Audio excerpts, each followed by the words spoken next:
Imagine o som. Não é barulho de trânsito, nem buzinas, nem gritos. É apenas o som rítmico, constante e hipnotizante das ondas quebrando na areia. Aquele som que deveria te trazer paz absoluta. Você está deitado em uma espreguiçadeira de madeira maciça, o cheiro de protetor solar e maresia no ar, o sol das 3 da tarde aquecendo sua pele de um jeito que faz você esquecer que o resto do mundo existe. Mas então, algo quebra esse feitiço. Um zumbido, curto, irritante, insistente. Bzzz, bzzz. É o seu celular vibrando em cima da mesinha ao seu lado, perigosamente perto da sua caipirinha suada. Você não precisa nem olhar para saber quem é. Você sente. O nome brilha na tela, pulsando como um alarme de incêndio que ninguém consegue desligar. Esposa. Não é a primeira vez que ele vibra hoje. Nem a segunda. É a 15ª chamada perdida em menos de 1 hora. Se você fosse qualquer outro homem, a maioria dos homens, sua reação seria instintiva. O coração dispararia, a garganta secaria, suas mãos tremeriam ao pegar o aparelho. Você atenderia gritando, ou chorando, ou implorando por uma explicação, desesperado para entender o que estava acontecendo. Mas você não é a maioria dos homens. Não hoje. Hoje, você olha para o telefone vibrando com a mesma indiferença que olharia para uma mosca voando longe. Você estende a mão, mas não para atender. Você desliza o dedo sobre o botão vermelho de recusar, vira o aparelho com a tela para baixo e faz um sinal para o garçom trazer outra bebida. Porque enquanto ela está lá do outro lado, provavelmente em pânico, gritando com o silêncio do outro lado da linha, você está aqui, no paraíso. E a melhor parte, ela não tem a menor ideia de onde você está. Mas calma, eu preciso te contar como a gente chegou nessa praia. Como um homem casado, fiel e apaixonado acaba tomando uma caipirinha sozinho em um resort de luxo enquanto ignora a mulher da sua vida. E se você acha que sabe o final dessa história, acredite, você não sabe. Porque o que fez ele pegar aquele avião não foi uma briga comum. Não foi ciúme bobo. Foi uma única frase. Uma frase que, se você ouvir na sua vida, eu sugiro que preste muita atenção, porque ela pode ser o início do fim. A história começa exatamente 24 horas antes, numa sala de estar que costumava ser o lugar mais seguro do mundo. Sabe aquela sensação de chegar em casa depois de um dia longo de trabalho? Você tira os sapatos, afrouxa a gravata ou a camisa, e só quer paz. Ele estava assim, sentado no sofá, assistindo a um jogo qualquer na TV, esperando ela chegar para jantarem juntos. Eles estavam casados há 5 anos. 5 anos de uma vida que ele considerava perfeita. Claro, tinham seus problemas. Quem não tem? Mas havia confiança. Ou pelo menos, era o que ele achava. Quando a porta abriu, ele sorriu. Mas o sorriso morreu antes mesmo de ele dizer oi. Ela não entrou sorrindo. Ela entrou como uma tempestade fria. Sabe quando a temperatura da sala cai uns 10 graus só com a presença de alguém? Foi isso. Ela parou na porta, ainda segurando a bolsa, com os ombros tensos, os olhos fixos nele, mas sem realmente vê-lo. Ela respirou fundo, como se estivesse prestes a mergulhar num mar gelado, e soltou a bomba. O Marcos me ligou. O tempo parou. Marcos. O ex aquele ex. O tipo de ex que não é apenas um passado distante, mas uma sombra que pairava sobre o relacionamento deles no início, e que ele achava que tinha sido exorcizada anos atrás. Ele abriu a boca para perguntar por quê, mas ela o cortou antes que ele pudesse emitir um som. E foi aqui que tudo mudou. Ela disse, com uma voz estranhamente calma e firme, ele precisa me ver hoje à noite. Agora. É urgente e é pessoal. Você não precisa dos detalhes, então eu simplesmente não vou te dar nenhum. Eu vou lá, resolvo o que tenho que resolver, e volto amanhã. Silêncio. Um silêncio pesado, denso, que parecia preencher cada canto daquela sala. O cérebro dele tentou processar. Não precisa dos detalhes? Volto amanhã? O que isso significava? Em que universo uma esposa diz ao marido que vai passar a noite com o ex-namorado e que ele não tem o direito de saber o motivo? A raiva começou a subir, quente e rápida, mas ele a segurou. Ele olhou nos olhos dela, procurando algum sinal de hesitação, de culpa, de brincadeira. Mas não havia nada disso. Havia apenas uma frieza determinada. Uma barreira invisível que dizia, não ultrapasse. Ele se levantou devagar. Você está me dizendo que vai sair por aquela porta, encontrar o cara que quase destruiu sua autoestima anos atrás, passar a noite fora, e eu devo simplesmente aceitar isso sem perguntas? A resposta dela foi pegar a chave do carro. É exatamente isso. É um assunto meu. Confie em mim ou não, a escolha é sua. E saiu. A porta bateu. O som ecoou pela casa vazia como um tiro. Ele ficou ali, parado no meio da sala, ouvindo o motor do carro dela se afastando na rua. A escolha é sua, ela disse. E, naquele momento, enquanto o silêncio voltava a tomar conta da casa, ele percebeu que ela estava certa. A escolha era dele. Mas ela cometeu um erro fatal de cálculo. Ela achou que a escolha dele seria entre ficar em casa chorando, imaginando o pior, roendo as unhas de ansiedade, ou ficar mandando mensagens desesperadas implorando para ela voltar.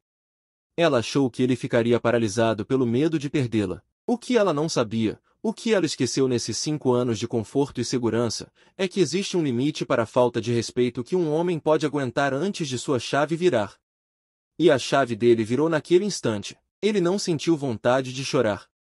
Ele não sentiu vontade de quebrar os móveis. O que ele sentiu foi uma clareza assustadora, uma calma fria e cirúrgica. Ele olhou para o calendário na parede da cozinha. Dali a 2 dias, seria o aniversário de casamento deles. 5 anos. Ele tinha planejado uma surpresa. Uma viagem para um resort exclusivo no Nordeste, tudo pago, bangalô com piscina privativa, jantares à luz de velas. As passagens estavam compradas, no nome dele. A reserva do hotel, no cartão dele. Ele olhou para as passagens impressas em cima da mesa do escritório. Depois olhou para a porta por onde ela tinha acabado de sair para encontrar o ex. E pensou, por que esperar 2 dias? Se ela podia sair sem dar explicações, ele também podia. Se ela precisava de espaço para resolver coisas com o passado, ele precisava de espaço para repensar o futuro. Ele foi até o quarto, mas não se jogou na cama. Ele abriu o guarda-roupa e pegou a mala de viagem. A mala grande. Começou a jogar roupas dentro, sem dobrar muito bem, apenas o essencial.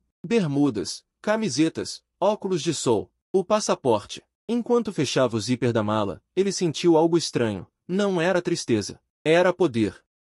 Pela primeira vez em muito tempo, ele não estava reagindo ao que ela fazia. Ele estava agindo. Ele pegou o notebook, entrou no site da companhia aérea e clicou em alterar voo. Havia um assento disponível no voo da madrugada, saindo em 4 horas. Custo da alteração? Irrelevante. Preço da dignidade? Impagável. Ele confirmou a troca. Imprimiu o novo cartão de embarque. Chamou um Uber. Antes de sair, ele fez uma última coisa. Pegou um post-it amarelo e uma caneta. Escreveu apenas 3 palavras, colou na geladeira e saiu trancando a porta. Ele não olhou para trás. Agora, corta para o aeroporto. O ambiente é aquele caos controlado de sempre. Gente correndo, avisos no alto-falante, cheiro de café caro e ansiedade. Ele está na fila do check-in, e a mão dele vai para o bolso buscar o celular. O hábito é uma coisa terrível, não é? A primeira coisa que a gente quer fazer quando está sozinho ou nervoso é checar se alguém se importa. Ele vê que não tem nenhuma mensagem dela. Nenhuma. Talvez ela esteja ocupada. Uma voz idiota e esperançosa sussurra na cabeça dele. Ocupada com o ex, a voz da razão grita de volta, dando um tapa na cara da esperança. Ele sente um frio na barriga. Será que ele está exagerando? Será que ele deveria voltar para casa e esperar? É o medo falando. O medo de jogar tudo para o alto. Mas aí ele lembra do olhar dela. Você não precisa dos detalhes. A frase ecoa como um mantra de desrespeito. Ele respira fundo, entrega o documento para a atendente e despacha a mala. Não tem mais volta. Quando ele passa pela segurança e chega ao portão de embarque, a adrenalina começa a baixar e a realidade bate. Ele está indo viajar sozinho para o lugar que seria o cenário da celebração do amor deles. Isso é triste? Patético? Ou é a atitude mais corajosa que ele já teve? Ele olha em volta, vê casais de mãos dadas, famílias rindo. Ele se sente um estranho no ninho. Mas então ele olha para o painel de partidas, destino, paraíso. E pela primeira vez na noite, ele sorri. Um sorriso tímido, mas real. O voo decola. Ele vê as luzes da cidade ficando pequenas lá embaixo. Em algum lugar no meio daquele mar de luzes, a esposa dele está com outro homem. Fazendo o quê? Conversando? Chorando? Se beijando? A mente dele tenta criar filmes de terror, mas ele fecha os olhos, coloca os fones de ouvido com cancelamento de ruído e liga uma playlist aleatória.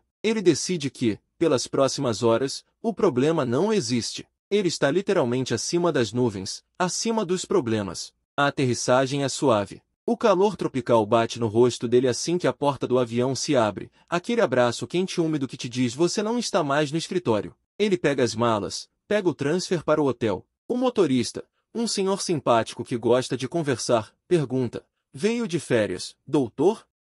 A esposa vem no próximo voo? A pergunta é inocente, mas fere como uma agulha. Ele poderia mentir.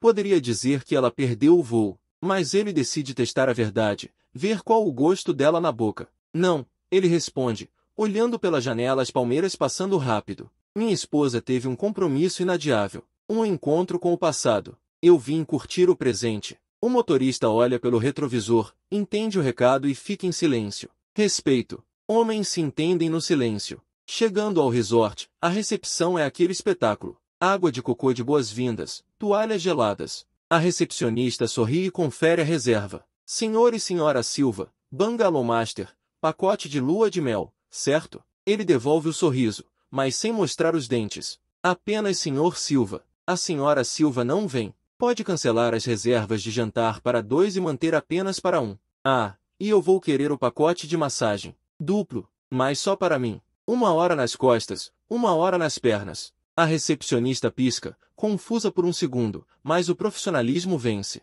Perfeitamente, senhor.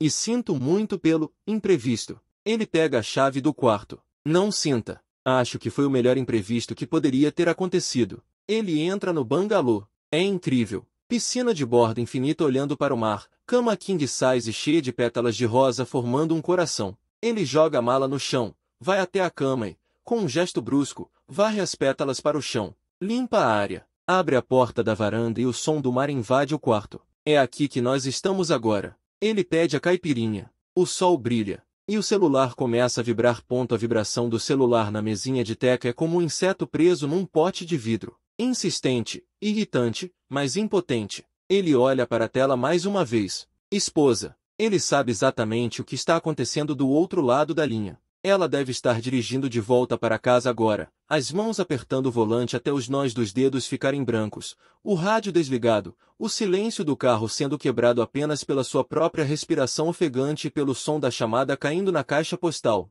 De novo e de novo. Ele imagina a cena com uma clareza cinematográfica. Ela estacionando na garagem, correndo para dentro de casa, gritando o nome dele. Amor? Você está aí. O silêncio da casa vazia respondendo. Ela subindo as escadas, abrindo a porta do quarto, vendo o guarda-roupa aberto, os cabides vazios balançando levemente com a corrente de ar. E então, a cozinha. O post-it amarelo na geladeira. 3 palavras. Fui ser feliz. Ele sorria ao lembrar daquelas 3 palavras. Não era vingança. Era uma declaração de independência. Ele pega a caipirinha, dá um gole longo e gelado, sentindo o limão e o açúcar queimarem suavemente na garganta. E finalmente desbloqueia o celular. Não para atender, mas para colocar no modo não perturbe. Ele abre o aplicativo da câmera, aponta para os pés descalços com o mar azul turquesa ao fundo e tira uma foto. Sem filtros. A legenda? Simples. Às vezes, a melhor companhia é a própria paz. Publicar. Ele sabe que ela vai ver. Ela tem as notificações dele ativadas. Ele sabe que as amigas dela vão ver.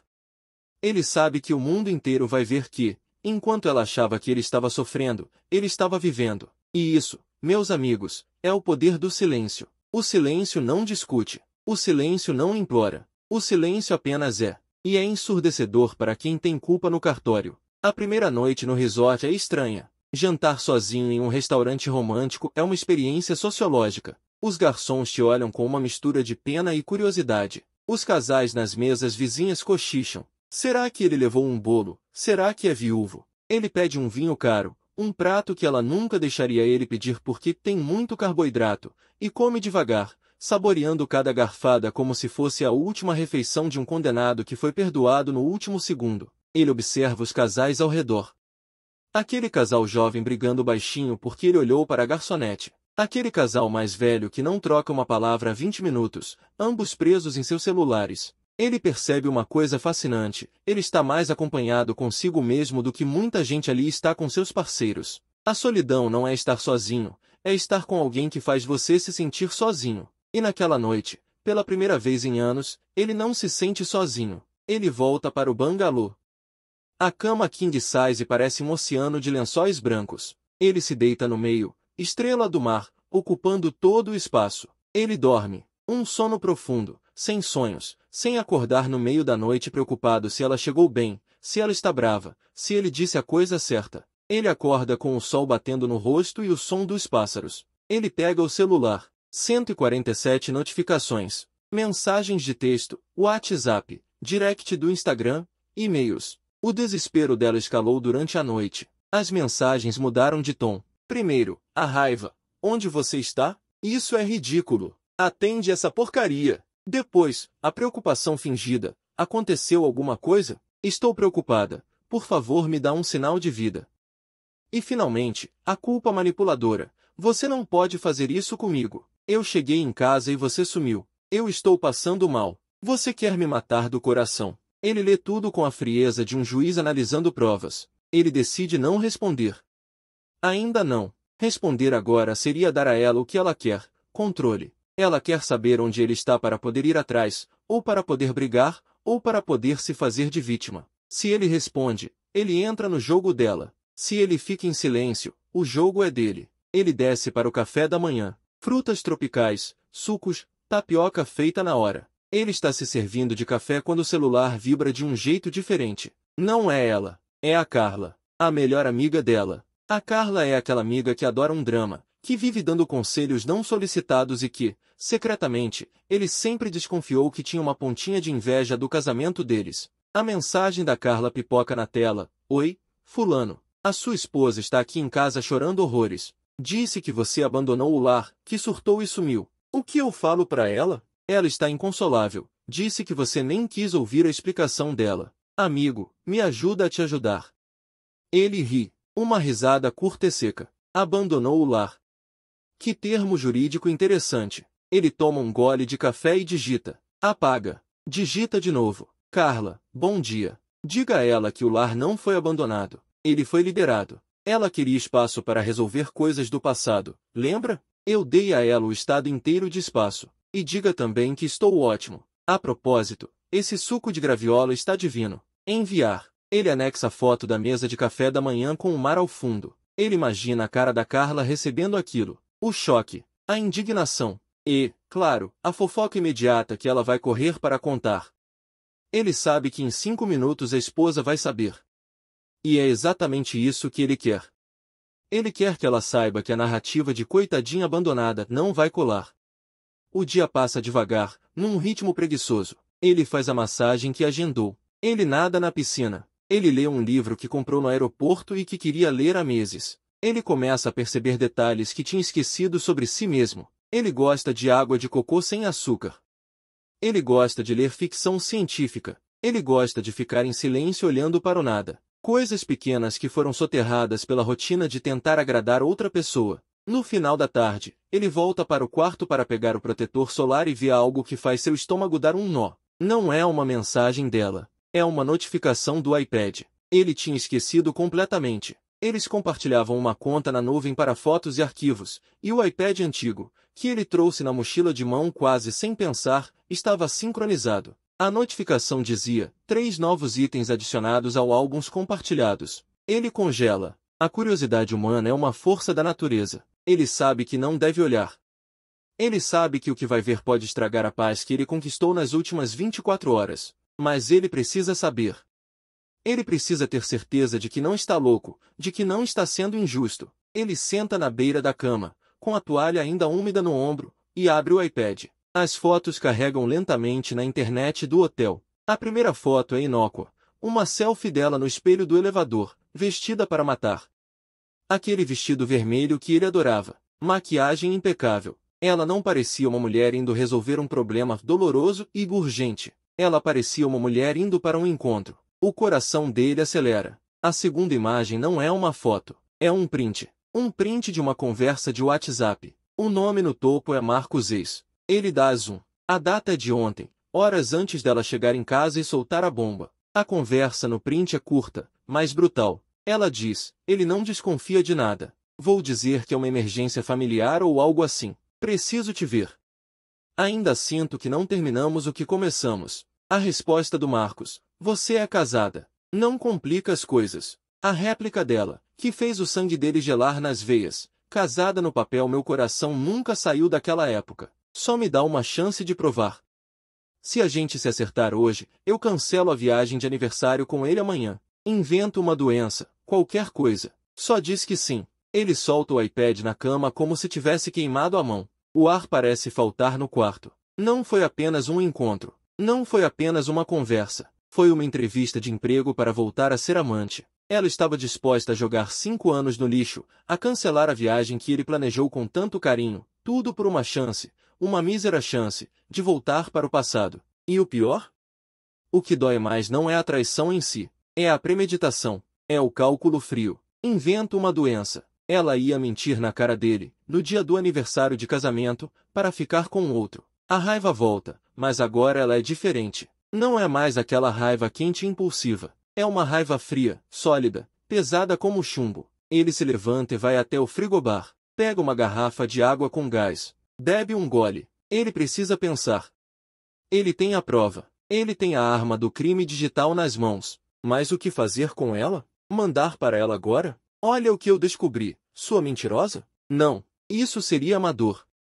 Isso daria a ela a chance de inventar mais desculpas, de dizer que foi um momento de fraqueza, que ela estava confusa. Ele precisa de mais. Ele precisa saber o final da história. O que aconteceu no encontro? Por que ela voltou para casa chorando? Por que ela está desesperada atrás dele agora? Ele volta para o iPad. Tem mais um item. Um áudio. Um arquivo de voz gravado no aplicativo de notas. Por que ela gravaria um áudio? Talvez fosse um rascunho de mensagem que ela não teve coragem de enviar.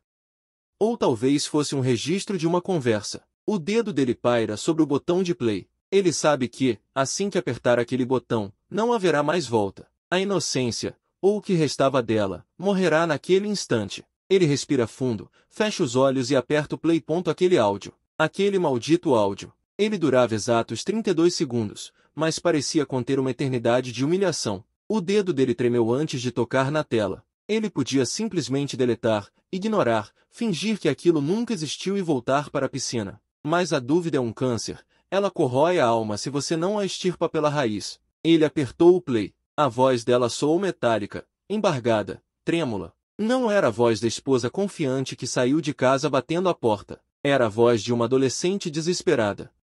Amiga, sou eu. Me atende, pelo amor de Deus. Eu tô no carro, saindo do restaurante. Ele nem olhou na minha cara direito. Eu disse que largava tudo, disse que o meu casamento era morno, que eu nunca esqueci ele. Sabe o que ele respondeu? Ele riu. Ele riu da minha cara e disse que não queria problemas com o marido corno. Ele disse que eu era diversão para uma noite, não para a vida toda. Eu me senti um lixo. Eu tô voltando para casa. Vou fingir que fui ver minha mãe, que ela passou mal. O corno do meu marido vai acreditar, ele acredita em tudo. Me ajuda, tô me sentindo suja. O áudio terminou. O silêncio no bangalô era absoluto, quebrado apenas pelo som distante das ondas que agora pareciam bater com mais violência nas pedras. Ele ouviu de novo. E de novo. O corno do meu marido vai acreditar, ele acredita em tudo. A frase ecoava como um tapa. Não, pior que um tapa. Um tapa arde e passa. Aquilo era uma facada nas costas, daquelas que giram a lâmina.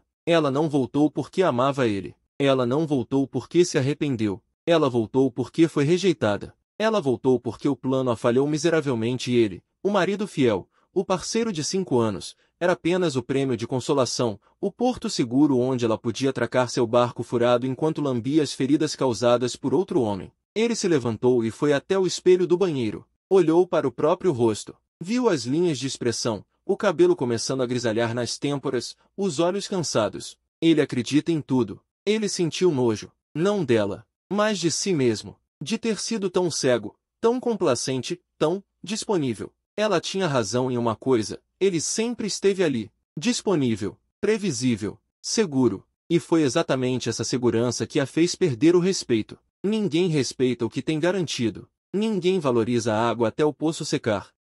E naquele momento, olhando seu reflexo no espelho daquele banheiro luxuoso a quilômetros de casa, ele decidiu. O poço secou. Não haveria mais água para quem só vinha beber quando as outras fontes estavam fechadas. Ele voltou para o quarto e fez algo que nunca imaginou fazer. Ele salvou o áudio, salvou o print, fez backup em 3 lugares diferentes. Aquilo não era mais apenas uma dor emocional, era munição. Era a carta de alforria dele. Ele pegou o celular. As mensagens dela continuavam chegando. O tom agora era de pânico absoluto. Amor, por favor, a Carla me disse uma coisa horrível. Disse que você foi embora. Isso não é verdade, né? Você tá na casa de algum amigo? Vamos conversar. Eu te amo. Eu errei em sair daquele jeito, me perdoa. Eu te amo muito. Ele leu Eu te amo e sentiu vontade de vomitar. O Eu te amo dela valia tanto quanto uma nota de R$ 3. Era falso. Era utilitário. Ela amava o conforto que ele proporcionava. Ela amava a casa. Ela amava a segurança financeira. Ela não amava o homem. Se amasse, não teria se oferecido para outro na véspera do aniversário de casamento. Ele desligou o celular. Não, ele não ia responder hoje. Deixe ela suar. Deixe ela sentir o frio da cama vazia. Deixe ela olhar para as paredes daquela casa que ele pagou e sentir o vazio. O sofrimento dela agora era o único remédio para a dor dele. Ele pediu o jantar no quarto. Lagosta, champanhe. Comeu assistindo a um filme de ação, rindo das explosões, se sentindo estranhamente leve. No dia seguinte, o sol nasceu com uma promessa de renovação. Era o dia oficial do aniversário de casamento deles. A data que deveria ser celebrada com beijos e juras de amor eterno. Ele acordou cedo, fez uma corrida na praia, sentindo a areia firme sob os pés descalços. O corpo dele estava ali, mas a mente estava a 1000 quilômetros de distância, arquitetando o próximo passo. Ele sabia que não podia ficar naquele resort para sempre. Ele tinha que voltar. Tinha que enfrentar a realidade. Mas ele voltaria diferente. O homem que embarcou naquele avião tinha morrido. O homem que voltaria seria outro. Mais frio, mais duro e, paradoxalmente, mais vivo. Quando voltou para o quarto, o celular tocou. Não era mensagem. Era uma ligação. Da sogra. A mãe dela. Ele hesitou. Ele gostava da sogra. Ela sempre o tratou como um filho. Mas ela certamente estava ligando para defender a filha. Ele atendeu. Alô, Dona Maria. A voz do outro lado estava chorosa. Meu filho, o que está acontecendo? Minha filha está aqui em casa, dopada de calmantes. Ela disse que você sumiu, que abandonou ela. Pelo amor de Deus, me diz que você está bem. Ele respirou fundo. A sogra não tinha culpa da filha que criou. Ou talvez tivesse, mas não era hora para isso. Dona Maria, eu estou bem. Estou ótimo, na verdade. Estou nas férias que eu paguei para nós dois. Mas sua filha preferiu tentar a sorte com o passado dela. Pergunte a ela sobre o Marcos. Pergunte por que ela foi encontrá-lo ontem à noite. E depois me ligue de volta se a senhora ainda achar que eu sou o vilão. Silêncio na linha. O Marcos? Aquele traste. A voz da velha mudou. De chorosa para incrédula. Ela foi ver ele? Mas ela me jurou que... Ele a cortou, gentilmente. Dona Maria, a senhora é uma mulher boa. Mas sua filha fez escolhas. E escolhas têm consequências. Eu volto em 4 dias. Até lá, peço que a senhora cuide dela, porque eu não vou mais cuidar. E desligou. A sensação de colocar limites era viciante. Era como musculação. Doía no começo, mas depois você se sentia mais forte. Ele passou o dia comemorando o aniversário. Fez um passeio de barco. Mergulhou com peixes coloridos. Tirou fotos. Muitas fotos. E postou todas. Em cada legenda, uma farpa sutil. A liberdade tem cor de azul marinho. Celebrando a vida e os livramentos. Às vezes Deus tira algo de você para te dar algo melhor. Paz. Ele sabia que ela estava vendo. Ele sabia que cada foto era uma facada no ego dela. E ele não se sentia culpado. A culpa é um sentimento inútil quando você é a vítima. Ele estava apenas devolvendo a energia que recebeu. Lei do retorno. Ação e reação. Newton aplicável aos relacionamentos. No final da tarde, ele estava no bar da piscina quando uma mulher se aproximou. Bonita, elegante, sozinha. Posso sentar aqui? A vista é melhor desse ângulo, ela disse, sorrindo. Ele olhou para ela. Em outra vida, ele teria dito desculpe, sou casado, mostrado a aliança e se afastado. Mas a aliança não estava mais no dedo. Ela estava guardada no fundo do cofre do quarto, fria e sem vida. Ele olhou para a mulher. Sorriu. Fique à vontade. A vista é realmente espetacular. Eles conversaram. Conversa leve, sem compromisso. Ela era advogada, divorciada, estava ali para descansar depois de um caso difícil. Ela notou o olhar dele, um olhar de quem carrega um peso, mas tenta disfarçar.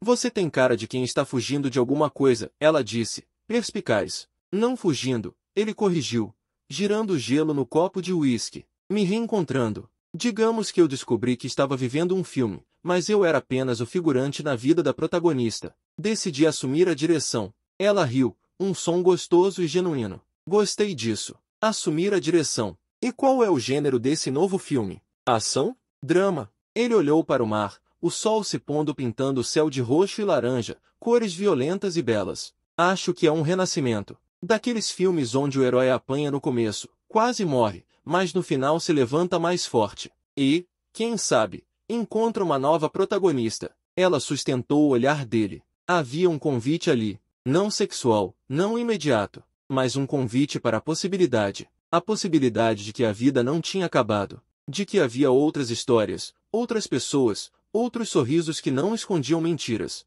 Eles jantaram juntos. Riram. Falaram sobre viagens, sobre política, sobre vinhos. Ele não tocou no nome da esposa. A esposa não existia naquele jantar. Ali, ele era apenas um homem interessante conversando com uma mulher interessante. E quando a noite acabou, e ele voltou para o bangalô sozinho, ele percebeu algo fundamental. Ele ainda era capaz de sorrir. Ele ainda era capaz de encantar.